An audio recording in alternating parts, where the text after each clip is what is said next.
6, and she is the largest sailing ship ever produced in the whole of Scandinavia. She was a trading ship. She's actually been to Australia twice. However, after these two trips, she was in quite bad condition, so she was going to get thrown away and scrapped in Rotterdam. But then instead, the Gothenburg city bought her for one symbolic Swedish kroner and restored her to the state she is in today. Today, she's actually in a hotel as well as a restaurant. Next to us, you can also see the newest bridge in our town, and it's this one here, the Hastings Bridge. It was built in the year 2021, and when they built it, they said that they were inspired by the Star Wars movies. It's supposed to look like a TIE fighter, this bridge.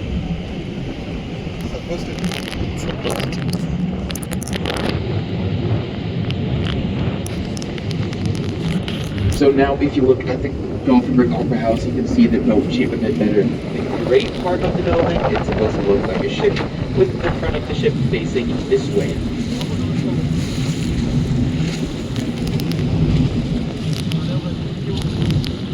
So we've now turned up against the weather and the wind, and there might be some splashing here in the boat.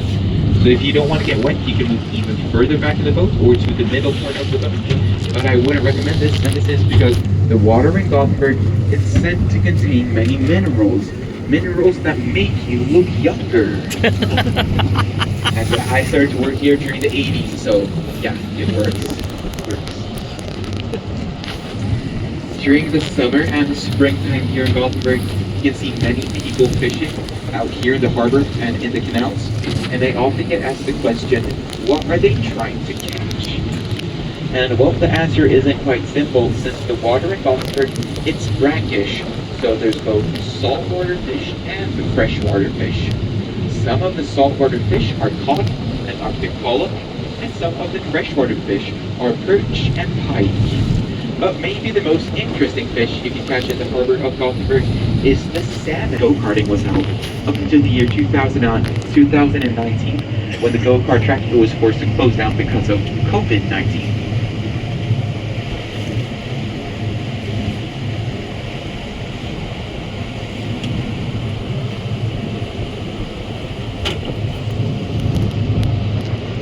Next to us right now, you can also see this large glass building with the white letters on top of it. And it's the Swedish radio and the Swedish television's main office in Gothenburg. And there are many popular TV shows recorded here. But before the Swedish television and the Swedish radio moved in, then it was actually supposed to be the main office for a camera manufacturer called Hasselblad. Therefore, the building is supposed to be built in the shape of a camera. You might also be able to recognize the brand name Hasselblad, and this is because the first camera on the moon, it was a Hasselblad's camera. But do you know why the Swedish television's office is built so close to the water? It's so they can drop their news anchors.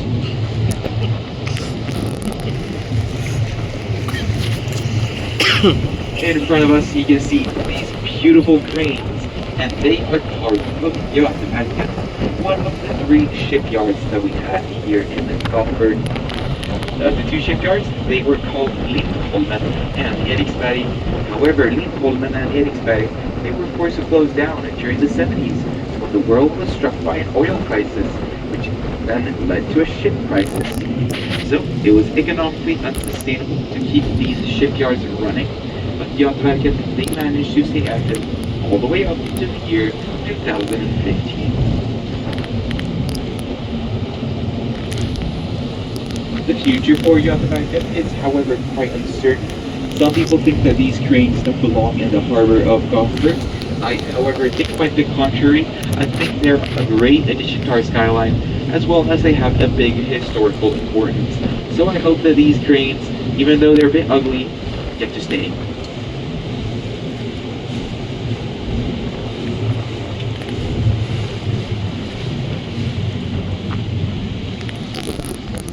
On here, you usually see their head pop up, and then they look at us, and then they dive down again.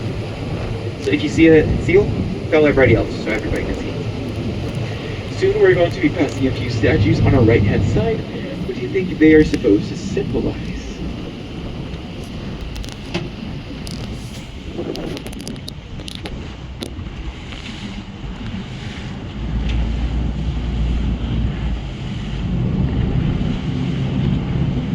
Does anyone maybe want to guess?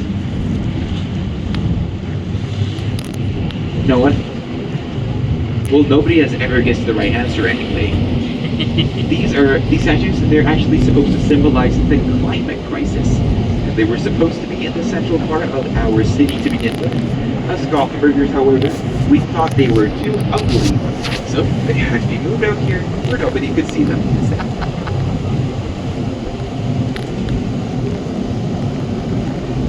Next to us now, you can see this large tower. It's called the Carla Tower, but it's also known as the Zipper, or my personal favorite, the Glen Empire State Building. I'm going to explain why soon. This tower is the highest one in all of Scandinavia. It's 246 meters high, and there are quite a few apartments inside it, as well as a restaurant. And the apartment at the top of the building, it was sold for around 66 million Swedish crowns, which is roughly $6.6 million, euros or pounds, give or take. But why do we call this tower the Glen Empire State Building? Well, it's because everybody's called the Glen here in Gothenburg. What? No? My name is Harold, her name is Filippa. So why do we say this? Well, it's actually a Swedish saying that comes from the 80s from our soccer team. In this soccer team, there were 4 people, all called Glenn, and all from Gothenburg. And since then, we've said everybody's called the Glenn here in Gothenburg. The Carla Tower, it stands on the island of Hisingen. And Hisingen is Sweden's 5th largest island to turn around. But before we do, I want you to look at the yellow pillar that we have in front of us.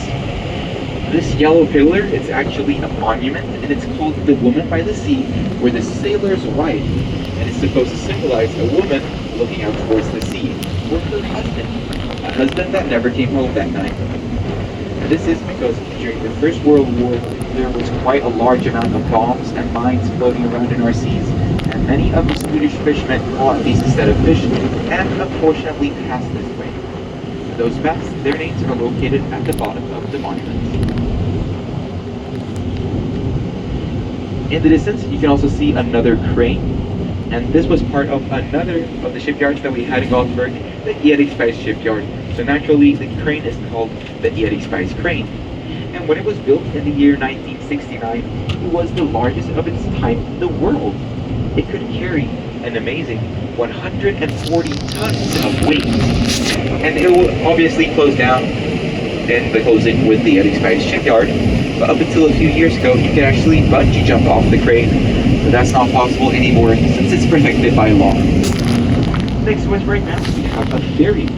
She's called Stena Danica, and she's one of the 3 different ferries that depart here from Gothenburg and that take you to Denmark, to Frederikshavn.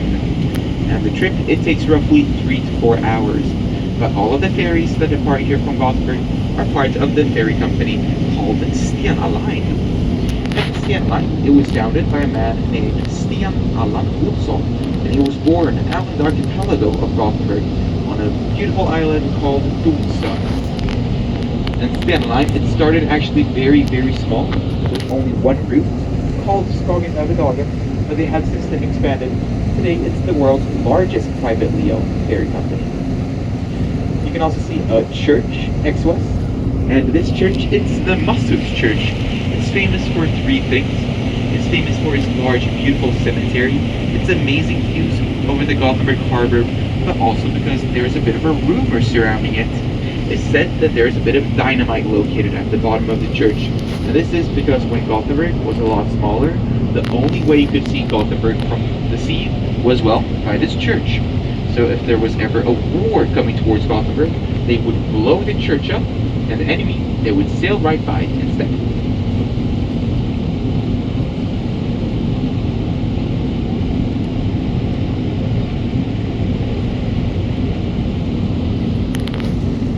Trip time, but she also doubled the fuel cost. So it was economically unsustainable to keep her running, so she was taken out of use a few years back.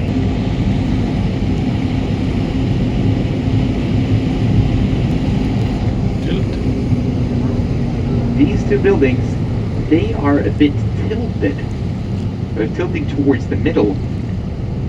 And this is because, as I said before, Gothenburg is built on mud and clay, so some parts of our city, they are actually sinking up towards 1 centimeter per year, and these buildings, they've been here roughly 100 years, so they've sunk half meter to a meter in total.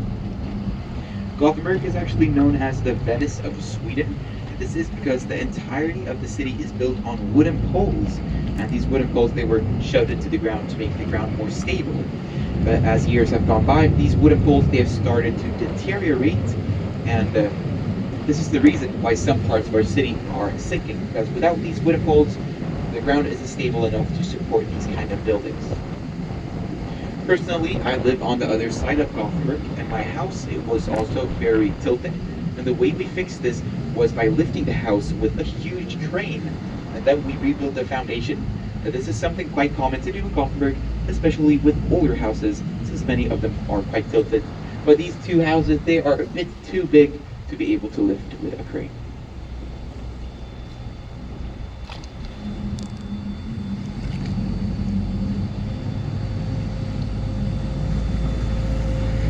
Was so that the different trading ships could offload their cargo directly into this storage facility. Today, this building, it's actually used as a restaurant. We're soon going to be passing under yet another bridge, and after this bridge, up on your left-hand side, you can see what's left of our city wall.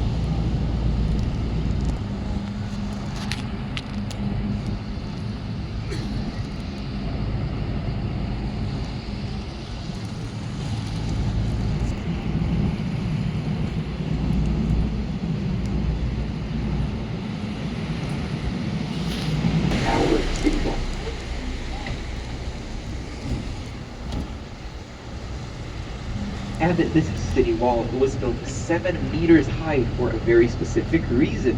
And that reason is that the highest mountain in Denmark, it's only 6 meters high. Therefore, the Danish, they don't know how to climb up the last meter. There are no Danish people on board here today, right? No, good. They don't like when I joke about that.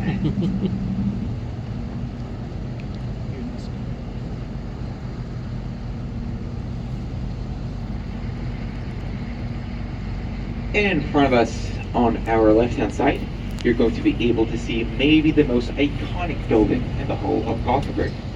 It's the Fish Church. And it's very unique here in Gothenburg. There is not a single building with the same type of architecture that it's built in. It's built in a new Gothic style. It was built in the year 1874. And it was built as a more permanent solution to the fish market that was once located here. This fish market, it sold fish all year round. Sometimes during the winters, it was too cold to sell the fish, and during the summers, the whole of Gothenburg smelled like fish. So they built the Fish Church as a more permanent solution for this issue.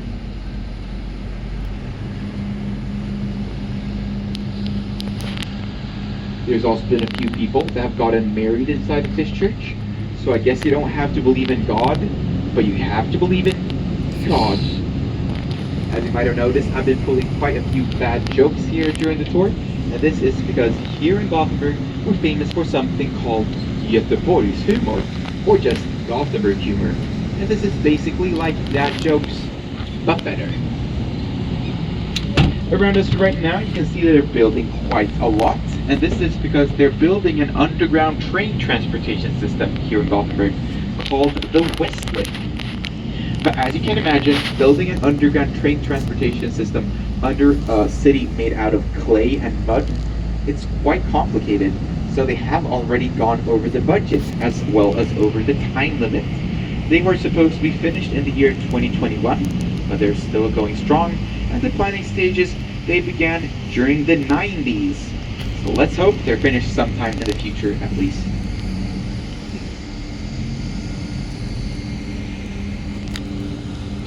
We're now going into Hagapassagen. It's the most narrow part of our tour, so please keep your hands inside the boat.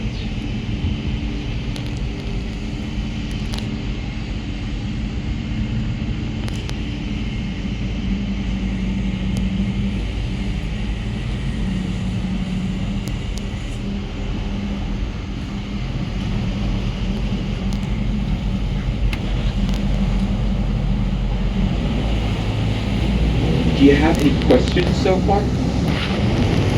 No questions.